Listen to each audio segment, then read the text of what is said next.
آئے دن جس طرح کے کیس سامنے آتے ہیں، جس طرح کے حالات سامنے آتے ہیں، اس سے پھر آپ میرا حال اچھے رزلٹ نکال سکتے ہیں. ذہنی طور پہ بھی آپ کو پتہ چل جاتا ہے کہ یہاں پہ کیا ہوا ہے. اور ایک میں امریکہ کا واقعہ بھی آپ کو سنا دیتا ہوں کہ ایک ڈاکٹر تھے، وہ بعد میں مسلمان ہو گئے، اور پھر انہوں نے ظاہر ہے اسلام کے مطابق جب زندگی گزارنی شروع کی تو پتہ نہیں ان کو کیسے یہ خیال آیا کہ کیوں نہ میں اپنے بچوں کے DNA کرواؤں. 4 بچے تھے ان کے، اور پھر انہوں نے جب وہ کروائے تو ایک بچہ ان کا نکلا اور 3 بچے جو تھے ان کا DNA ان کے ساتھ ملا ہی نہیں. پھر انہوں نے اپنی بیوی کو طلاق دے دی، اور ظاہر ہے ان کے دل پہ کیا گزری ہوگی. جب اس طرح کا کیس ہوتا ہے تو بڑی تکلیف ہوتی ہے.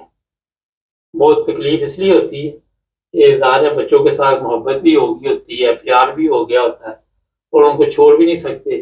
پھر معاشرہ کیا کہے گا، لوگ کیا کہیں گے، اور لوگ جو ہے پھر کس طرح یہاں پہ خاص کر ہمارے ایشین جو ہے، گورے کو تو پرواہ نہیں، گورا کہتا ہے کوئی ٹینشن نہیں. لیکن جو ہمارا معاشرہ ہے وہ ان چیزوں کو ایکسیپٹ نہیں کرتا.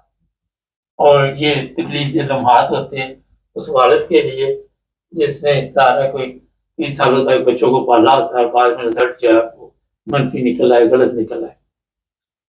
تو انگلینڈ نے ویسے اچھا کیا، یورپ کے دوسرے ممالک میں بھی اس طرح ہونا چاہیے.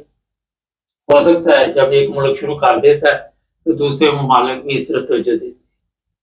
اس سے عدالتوں کا وقت بچے گا، اور بھی کئی مسائل کروں کہ جو ہے وہ پہلے جو چند سال بعد مصیبت بننے ہیں.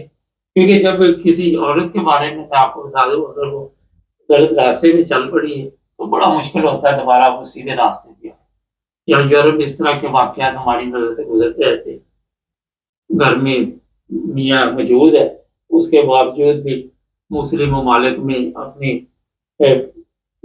دوست بنائے ہوئے ہیں، وہاں پہ چوری چھپے ملنا جلنا، اور پوری فیملی بھی اس میں ملوث ہو جاتی ہے. کئی دفعہ اس کی پشت پناہی کرتی ہے اس کو، جس کو صورت کار کہتے ہیں، اور یہ نہیں دیکھتے کہ یہ گھر جو ہے وہ خراب ہو رہا ہے. ان کے خیال میں یہ چیز نہیں آتی. جب گھر برباد ہو جاتا ہے پھر یہ رزلٹ تو سوشل میڈیا سے نکلنے شروع ہو جاتے ہیں کہ وہ خود ہی پتہ چل جاتا ہے. اور جب آپ اپنے خامن کو چھوڑ کے کسی دوسرے مرد کے پاس عورتیں جاتی ہیں تو مرد کو ہی پتا ہوتا ہے کہ جس نے میرے لیے اپنا خامن چھوڑ دیا وہ کل کو مجھے بھی نہیں رکھے گی یا میرے ساتھ بھی مخلص نہیں ہو.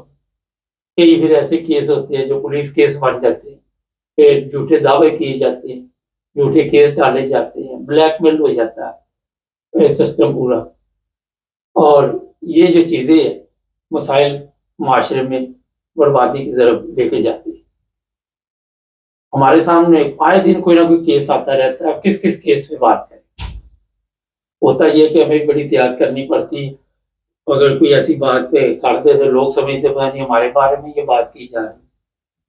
کیونکہ جس کے دل میں چور ہوتا ہے اس کو یہ فکر لگی جاتی ہے کہ پتہ نہیں یہ پروگرام ہمارے اوپر ہی چل پڑا ہے. اس لیے ایک مشترکہ جنرل بات ہوتی ہے. اور کئی ایسے سمجھدار لوگ بھی بیٹھے ہوئے ہیں جن کو اتنا شعور نہیں، اتنی سمجھ نہیں کہ پروگرام سننے کے باوجود بھی وہ اپنے خیالات میں تبدیل کر پاتے.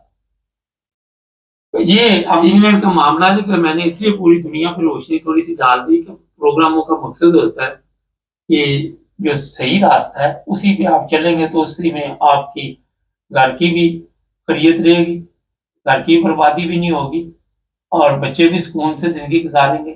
جیسے ہی کوئی غلط راستے پہ چلتا ہے، اب DNA کا جو میں نے اس لیے روشنی ڈالی کہ عورت کے ساتھ زیادہ ہوتا ہے. جب بھی ظاہر ہے جو فادر ہوگا اس کا DNA نہیں ملے گا تو غلطی تو عورت کی ہوگی. یہ بڑا ایک اہم مسئلہ ہے.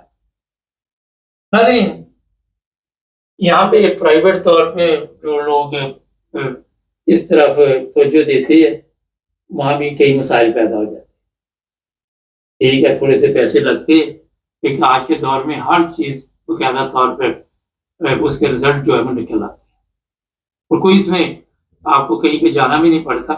سارا کچھ آج کل گھر بیٹھے سب کچھ ہو جاتا ہے. یہ دنیا نے اتنی ترقی کر لی. یہ جو مجرم پکڑتے ہیں بڑے بڑے سالوں بعد، پہلے آپ دیکھو تو 30 سال پرانا کیس تھی، ابھی مجرم پکڑا گیا یا ملزم پکڑا گیا، وہ ڈی این اے کے ذریعے پکڑے جاتے کہ جہاں بھی آپ کے جراثیم رہ گئے، وہ اس وقت یہ چیزیں نہیں تھی، مگر بعد میں یہ چیزیں آئی اور اس کی وجہ سے یہ رزلٹ کے سامنے، اس سے کافی مسائل جو ہیں وہ حل ہو چکے ہیں۔ تو پروگرام کا مقصد یہ تھا کہ آپ کو بتایا جائے کہ آپ جناب جو انگلینڈ میں رہتے ہیں وہاں پہ یہ تبدیلی آ رہی ہے، دوسرے ممالک میں کم آئے گی، یہ بھی آہستہ آہستہ آپ کو پتہ چل جائے گا۔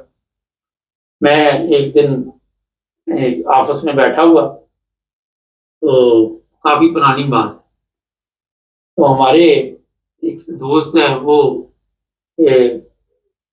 باقاعدہ ان کے پاس اتھارٹی تھی کہ کوئی بھی بچہ ہو، یہ انگلینڈ کی بات ہے، وہ پھر ٹیسٹ کر دیتے ہیں پاسپورٹ وغیرہ بننے کے لیے، پھر کوئی ان کی وہ آ جاتی ہے کہ جسے آپ انکوائری بھی کہہ سکتے ہیں، تو ایک دن مجھے آوازیں دینی شروع کر دی، میں نے کہا پتہ نہیں کیا ہوگا، مبارک صاحب، میں گیا وہاں پہ، کہتے ہیں یار یہ بچے کی تصویر شکل کس سے ملتی ہے؟ میں کہا مجھے کیا پتا کس سے ملتی ہے، کہتے کوئی ٹیسٹ کرنے کے لیے دے کے گیا تھا، میں بھول گیا ہوں، ابھی نظر آئی ہے مجھے سب کچھ۔ میں نے کہا میرے علم میں تو نہیں کس کے ساتھ ملتی ہے، میں تو سب کو نہیں جانتا، میں نے مذاق کی بات آپ کو بتا دی۔ جب بھی آپ کو بتائیے کوئی بچہ پیدا ہوتا ہے تو ہمارا سب سے یہ بھی ہوتا ہے کہ یہ کس میں گیا ہے، کس کے ساتھ شکل مل رہی ہے، وہ پھر دیکھتے ہیں لوگ اور خود ہی پھر بتاتے ہیں کہ یہ باپ پہ گیا ہے، یہ ماں پہ گیا ہے، نانے پہ گیا ہے، نانی پہ گیا ہے، دادا دادی، وہ پھر تبصرے جو بڑے ضروری ہوتے ہیں، اس کے بغیر ہمارا سسٹم نہیں چلتا۔ تو یہ تھا آج کا پروگرام ہمارا، یہ کسی کے اوپر بھی نہیں ہے، یہ جو انگلینڈ کے قوانین بن رہے ہیں اسی پہ ہی ہے، تو میرا خیال ہے لوگوں کو سمجھ آ گئی ہوگی۔ چینل کو سبسکرائب کر لیں، جڑے ہمارے ساتھ تاکہ اور بھی پروگرام دیکھتے رہیں۔